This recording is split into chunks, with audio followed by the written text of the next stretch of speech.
Hello everyone, this is Sri Lakshmi and welcome to I Plus Training Solutions.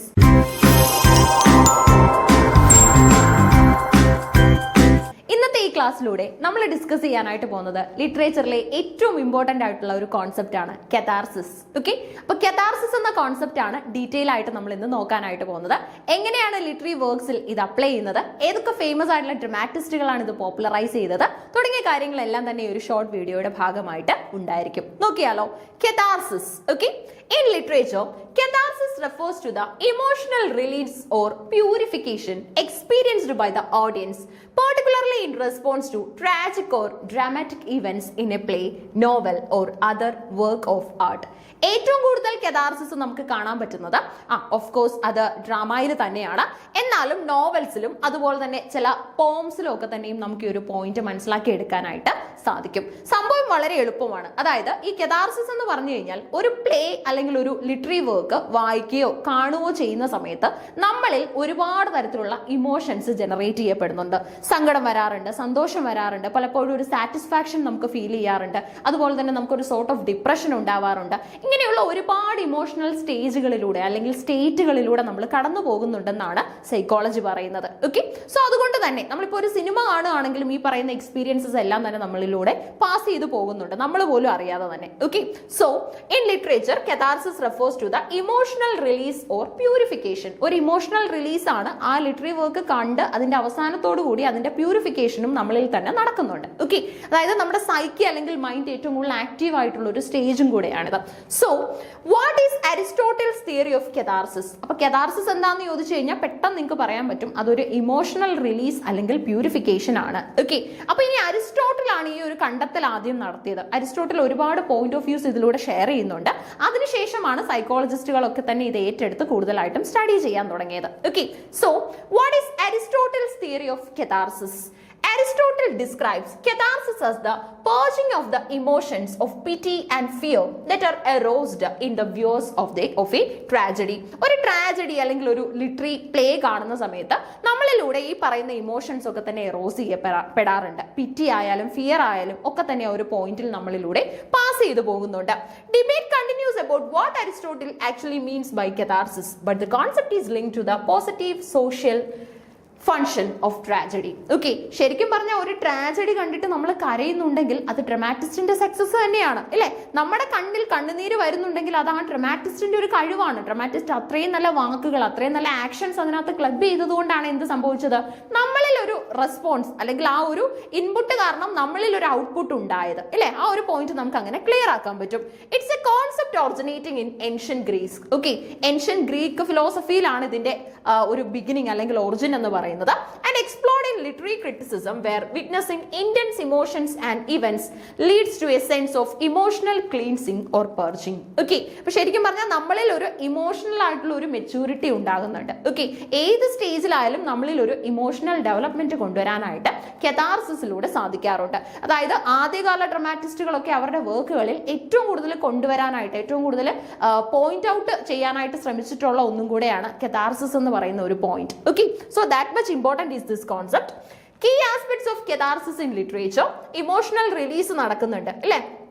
Catharsis involves a strong emotional response, often involving pity, fear or sadness as the audience connects with the characters and their experience. Okay, അപ്പം നമ്മുടെ കഥാർസിസിന്റെ main characteristics എന്തൊക്കെയാണെന്ന് ചോദിച്ചു കഴിഞ്ഞാൽ of course നമുക്ക് പറയാൻ പറ്റുന്ന ഒരെണ്ണമാണ് emotional ആയിട്ടുള്ള release സംഭവിക്കുന്നുണ്ട്.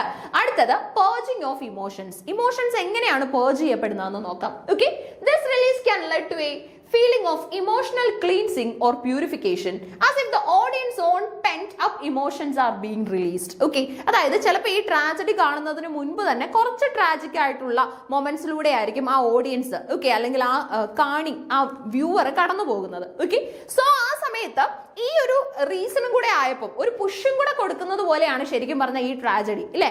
ഓൾറെഡി കുറച്ച് ഡിപ്രസ്ഡ് ആയിട്ടുള്ള സ്റ്റേജിൽ ഇരിക്കുന്ന ആൾക്ക് ഒരു ട്രാജഡിയും കൂടെ കാണുമ്പോൾ പെട്ടെന്ന് അവർ അവരുടെ ജീവിതമായിട്ടായിരിക്കും അതിനെ കണക്ട് ചെയ്യുന്നത്, അല്ലെ? എത്രയും പെട്ടെന്ന് അവരുടെ ജീവിതമായിട്ടായിരിക്കും അവരത് കണക്ട് ചെയ്യുന്നത്.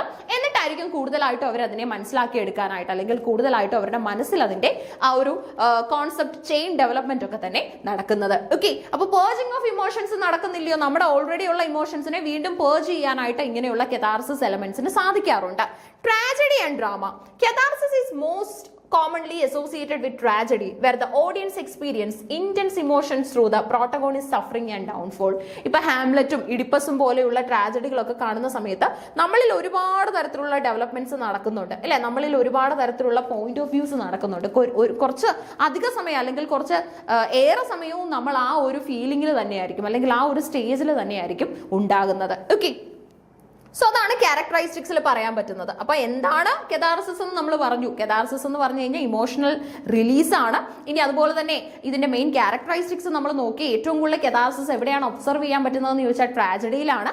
ആരാണ് ഇത് പോപ്പുലറൈസ് ചെയ്തതെന്ന് ചോദിച്ചു കഴിഞ്ഞാൽ നമ്മുടെ അരിസ്റ്റോട്ടിലാണ് കേട്ടോ. അരിസ്റ്റോട്ടിലാണ്. എവിടെയാണ് ഇതിന്റെ ഉത്ഭവം എന്ന് ചോദിച്ചു കഴിഞ്ഞാൽ ഗ്രീക്ക് ഫിലോസഫിയിലാണ്. എക്സാമ്പിൾസ് ചോദിക്കുകയാണെങ്കിൽ ഇഡിപ്പസ് റെക്സ് പറയാൻ പറ്റും. Okay, Oedipus Rex. In Sophocles tragedy, Oedipus realization of his tragic fate and subsequent self-blinding can be seen as a cathartic experience for the audience. Okay, അതായത് ശരിക്കും നമ്മുടെ ഹീറോ അത്രയും extreme ആയിട്ടുള്ള കെതാർസിസിലൂടെ ആയിരിക്കും കടന്നു പോകുന്നത്, അത്രയും വലിയ ഡൗൺഫോളിലൂടെ ആയിരിക്കും കടന്നു പോകുന്നത്. ഈ ഡൗൺഫോൾ കാണുമ്പോഴാണ് നമ്മളിൽ ഇമോഷണൽ റിലീസ് ഉണ്ടാവുകയും ആ ഒരു വ്യക്തിയോട് നമുക്കൊരു പിറ്റിയും ഫിയറും ഒക്കെ തന്നെ തോന്നുകയൊക്കെ തന്നെ ചെയ്യുന്നത്. ഓക്കെ, അപ്പം കെതാർസിസിനുള്ള ഏറ്റവും നല്ലൊരു ഉദാഹരണമാണ് നമ്മുടെ സോഫക്കിൾസ് തയ്യാറാക്കിയിട്ടുള്ള ഏൻഷ്യന്റ് ട്രാജഡി എന്നറിയപ്പെടുന്ന ഇഡിപ്പസ്. Okay, Oedipus Rex. അടുത്തതായിട്ട് വില്യം ഷേക്സ്പിയറിന്റെ ഹാംലെറ്റ്. ഓഫ് കോഴ്സ് നമ്മൾ ആ ഒരു famous longest play by Shakespeare എടുക്കുമ്പോൾ തന്നെ പറയുന്നതാണ് കെതാർസിസ് ഇതിനകത്തിലെ ഒരു വലിയ എലമെന്റ് ആണെന്ന് അല്ലെ. അതായത് ഈ ഒരു വർക്കിനകത്ത് നമുക്ക് കാണാൻ പറ്റുന്നത് രണ്ട് പേരെയാണ് അല്ലെ. ഒരാള് നമ്മുടെ പ്രിൻസ് ഹാംലെറ്റ് ആണ്. ഹാംലെറ്റ് എന്ന പ്രിൻസിനെ നമ്മൾ കാണുന്നുണ്ട്. ഇനി മറ്റൊരാള് ഓൾറെഡി ഡെഡ് ആയിട്ടുള്ള ഹാംലെറ്റ് ആണ്. Okay, Hamlet king. ഓക്കെ, അപ്പൊ രണ്ട് ഹാംലെറ്റ്സ് ആണ് ഇതിനകത്തുള്ളത്, പ്രിൻസും അതുപോലെ തന്നെ കിങ്ങും. ഇവിടെ ആരുടെ ഗോസ്റ്റ് ആണ് എപ്പോഴും അപ്പിയർ ചെയ്യുന്നതെന്ന് ചോദിച്ചു കഴിഞ്ഞാൽ നമ്മുടെ കിങ്ങിന്റെ ഗോസ്റ്റ് ആണ്. ഓക്കെ, അപ്പം കിങ് ഹാംലെറ്റിനെ കില്ല് ചെയ്തത് ആരാണെന്ന് ചോദിച്ചു കഴിഞ്ഞാൽ നമ്മുടെ ഹാംലെറ്റിന്റെ തന്നെ ബ്രദറായ ക്ലോഡിയസ് ആണ്. ഓക്കെ, ക്ലോഡിയസ് തന്നെയാണ് കില്ല് ചെയ്യുന്നത്, തന്റെ രാജ്യം സ്വന്തമാക്കാൻ വേണ്ടിയാണ് കില്ല് ചെയ്യുന്നത്.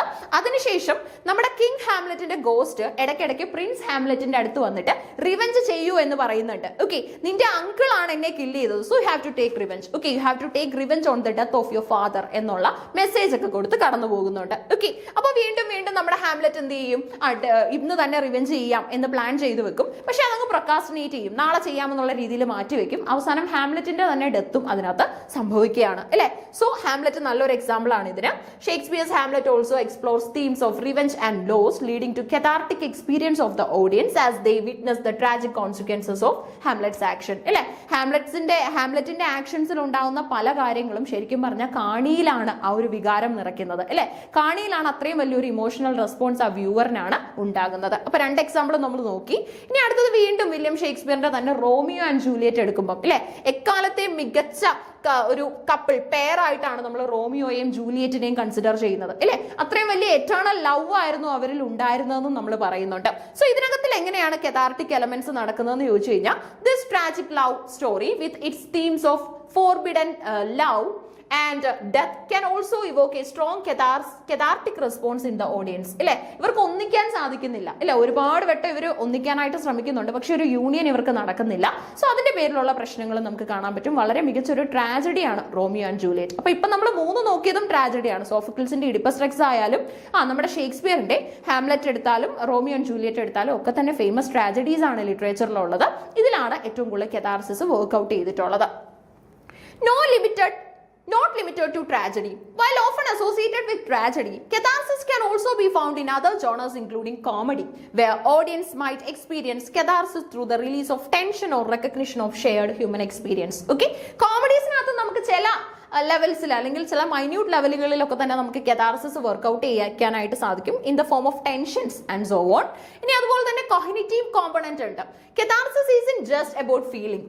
It can also involve gaining new insights or perspectives through emotional experience. ഇല്ലേ, അതായത് നമുക്ക് പുതിയ കാഴ്ചപ്പാടുകൾ ഉണ്ടാവുമല്ലേ, പുതിയ കുറെ പോയിന്റ് ഓഫ് വ്യൂസും കുറെ കാഴ്ചപ്പാടുകളും ഒക്കെ തന്നെ കെതാർസിസിന്റെ ഭാഗമായിട്ട് നമുക്ക് ഉണ്ടാവുന്നുണ്ട്. ഒരു ഇമോഷണൽ മെച്യൂരിറ്റി ഒക്കെ അറ്റൈൻ ചെയ്യാനായിട്ട് നമുക്ക് സാധിക്കാറുണ്ട് അല്ലെ. ഇങ്ങനെയൊക്കെയുള്ള കാര്യങ്ങൾ മനുഷ്യ ജീവിതത്തിന്റെ ഭാഗമാണ് എന്നുള്ള ഒരു മെസ്സേജിന്റെ പുറത്ത് നമുക്ക് പിന്നീട് മുന്നോട്ട് പോകാനായിട്ട് സാധിക്കും.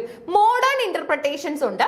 Some critics view catharsis as a psychological safety valve allowing individuals to process and release strong emotions in a safe and controlled environment. Okay, modern interpretation പ്രകാരം ശരിക്കും പറഞ്ഞ ഒരു സേഫ് ആയിട്ടുള്ള ഒരു കൺട്രോൾഡ് എൻവയോൺമെന്റിൽ ഇമോഷൻസ് റിലീസ് ചെയ്യാനുള്ള ഒരു പ്ലാറ്റ്ഫോം കൂടെയാണ് എന്തെന്ന് പറയുന്നത് കെതാർസിസ് എന്ന് പറയുന്നത്. ഓക്കെ, അപ്പം ഏൻഷ്യൻ ഗ്രീക്ക് മിത്തോളജിയിലാണ് കെതാർസിസിന്റെ ഒറിജിൻ എന്ന് പറയുന്നത്. ആദ്യകാല പ്രോപ്പണന്റ് ആയിട്ട് നമുക്കുള്ളത് അരിസ്റ്റോട്ടിലാണ്.